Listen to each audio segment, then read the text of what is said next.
आइए जानते हैं भगवान विष्णु के नरसिंह अवतार की कहानी। सुनकर आप भी चौंक जाएंगे, तो बने रहें हमारे साथ इस वीडियो में। नरसिंह अवतार भगवान विष्णु के 10 अवतारों में से एक है, जो हिंदू धर्म के प्रमुख देवताओं में से तथा सृष्टि के पालनहार माने जाते हैं। नरसिंह भगवान विष्णु का चौथा अवतार थे, जिसमें वे अपने भक्त प्रहलाद की रक्षा के लिए नरसिंह का अवतार लेकर आए थे। माना जाता है कि जब भी अच्छाई और बुराई के बीच संतुलन बिगड़ता है, तो भगवान विष्णु पृथ्वी पर अवतरित होते हैं।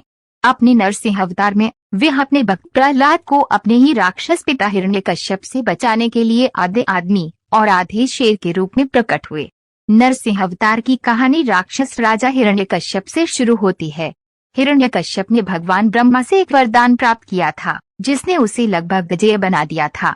उसे वरदान मिला कि वह न तो किसी मनुष्य या पशु द्वारा, न किसी भवन के भीतर और न ही बाहर, किसी अस्त्र से दिन में या रात में या जमीन पर या आकाश में मारा जा सकता है।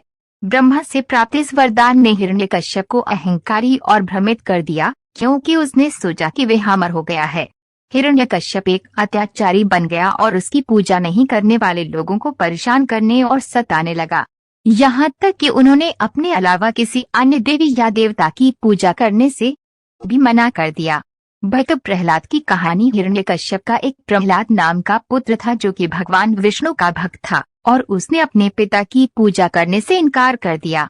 इससे हिरण्यकश्यप नाराज हो गया और उसने अपने बेटे को उसकी पूजा करने के लिए मनाने की कोशिश की। लेकिन प्रहलाद ने भगवान विष्णु की पूजा करना जारी रखा और अपनी आस्था को त्यागने से इनकार कर दिया। अपने पुत्र के इस विरोध के कारण हिरण्यकश्यप ने उसे मारने का निश्चय किया। हिरण्यकश्यप क्रोधित हो गया और उसने अपने बेटे को मारने का फैसला किया।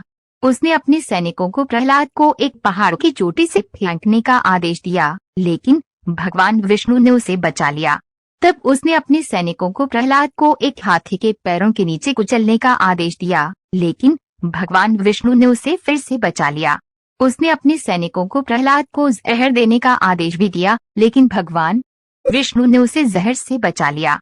एक दिन हिरण्यकश्यप की बहन होलिका, जो कि आग से प्रतिरक्षित थी, उसने प्रहलाद को अपनी गोद में बैठा लिया और प्रहलाद को मारने के लिए उनके चारों ओर आग लगा दी। हालांकि भगवान विष्णु ने हस्तक्षेप किया और होलिका जलकर राख हो गई, जबकि प्रहलाद सुरक्षित था। ये घटना बुराई पर अच्छाई की जीत का प्रतीक है और इसे होली के रूप में मनाया जाता है। हिरण्यकश्यप को एहसास हुआ कि वह पारंपरिक तरीकों से अपने बेटे को नहीं मार सकता, इसलिए उसने मामलों को अपने हाथों में लेने और खुद भगवान विष्णु को चुनौती देने का फैसला किया। उन्होंने प्रहलाद से पूछा कि उनके भगवान विष्णु कहाँ हैं, और प्रहलाद ने उत्तर दिया है कि भगवान विष्णु हर जगह मौजूद हैं। क्रोधित होकर हिरण्यकश्यप ने अपने महल में एक खंभा मारा, यह पूछते हुए कि क्या उसमें विष्णु मौजूद थे, और उसके आश्चर्य के लिए भगवान विष्णु अपने नरसिंह रूप में खंभे से निकले। नरसिंह भगवान विष्णु का एक उग्र और भयानक रूप था। उसके पास एक शेर का सिर और शरीर था, जिसके तेज पंजे और गर्जन की आवाज थी। वह न तो मनुष्य था न पशु, और वे उस धूले में अस्तित्व में आया, जो न तो दिन था और न ही रात।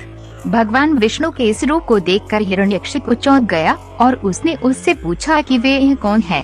भगवान विष्णु ने अपने नरसिंह रूप में उत्तर दिया कि वे अपने भक्तों के रक्षक हैं और वे प्रहलाद की रक्षा करने आए हैं। हिरण्यकश्यप ने भगवान विष्णु पर हमला करने की कोशिश की, लेकिन वह भयंकर नरसिंह अवतार का कोई मुकाबला नहीं था। भगवान विष्णु ने अपने नरसिंह रूप में हिरण्यकश्यप को उठाया और महल की दहलीज पर ले गए, जो न तो अंदर था और न ही बाहर। उसने हिरण्यकश्यप को अपनी गोद में रखा, जो न तो जमीन पर था और न ही आकाश में, और उसने उसे अपने पंजों से अलग कर दिया, जो न तो कोई हथियार था और न ही मानव या पशु शरीर का अंग। हिरण्यकश्यप की मृत्यु ने बुराई पर अच्छाई की जीत को चिन्हित किया। प्रहलाद अपने भगवान विष्णु को उनके नरसिंह रूप में देखकर बहुत खुश हुए और उनकी रक्षा करने के लिए उन्हें धन्यवाद दिया। भगवान विष्णु अपने नरसिंह रूप में पूजे जाने लगे। अपने इस भयंकर अवतार में नरसिंह अत्यंत क्रोध में सृष्टि को हानि पहुंचाने लगे, क्योंकि उनका अपने क्रोध पर नियंत्रण नहीं था। यह देखते हुए स्वयं भगवान शिव ने उनके जैसा ही एक विचित्र रूप धारण किया, जिसमें उनके शरीर का आधा भाग पक्षी, आधा भाग शेर तथा आधा भाग किसी अन्य पशु का था। अपने इस रूप में भगवान शिव नरसिंह के सामने गए और उन्हें अपने वास्तविक स्वरूप का बोध करवाया। तब जाकर भगवान विष्णु ने अपने नरसिंह अवतार का त्याग